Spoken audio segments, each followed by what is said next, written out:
A new D&D player playing an aasimar sorcerer. Hey, welcome to the hobby. I hope you're here for years. I hope you enjoy it for a really long time.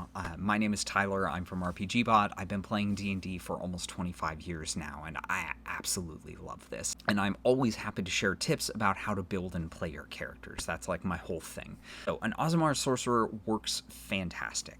Resistance to radiant and necrotic damage might not come up super often, but it protects you from two damage types which are really hard to get resistance to. Undead will frequently do necrotic damage, celestials will frequently do radiant damage, and there's a bunch of spells that deal radiant or necrotic damage that are expected to get around more common damage resistances like fire and cold and slashing and things like that. So they won't come up super often, but when they do, it'll protect you from really bad stuff. The Aasimar's transformation is their signature active ability. You can't do it very often, so you really want to use it when it counts, and it consumes your bonus action, so you have to consider what else you might be doing with your bonus action instead, such as the sorcerer's innate sorcery feature. It is possible to get both of them running in one fight, but remember, most encounters are only going to last 2 to 4 rounds. So do you really want to spend your first 2 rounds just turning on buffs? Probably not. Most likely you're going to pick one, whichever you think will be the most useful, use that on turn 1, and then just go ham. In terms of playing a sorcerer, start from the basics. First thing, you need to keep yourself alive, and you need some good offensive options. And then as you get more powerful and can prepare more spells, you can add more utility.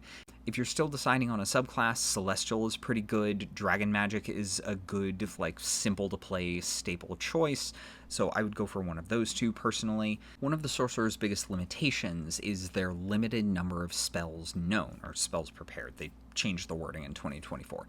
So your limited number of spells prepared is going to limit how much you can do, and it's difficult for sorcerers to change those spells. You only get to trade one when you gain a level.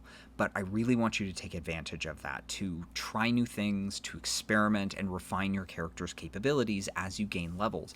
If you find that you have a spell prepared that you haven't used in a long time, it's probably a good time to trade it out for something else next time you gain a level. Experiment, learn things, try new things, figure out what works for you, figure out what works for your party.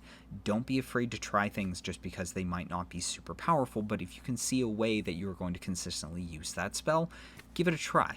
And if it doesn't work out, maybe ask your DM if they'll let you trade it early. In my experience, DMs are generally very forgiving on new players, and encouraging them to experiment and try new things makes them more likely to stick around in the game. If you need more tips, leave some questions in the comments, or if anybody else needs help with their character, feel free to leave comments. I'm always happy to help where I can.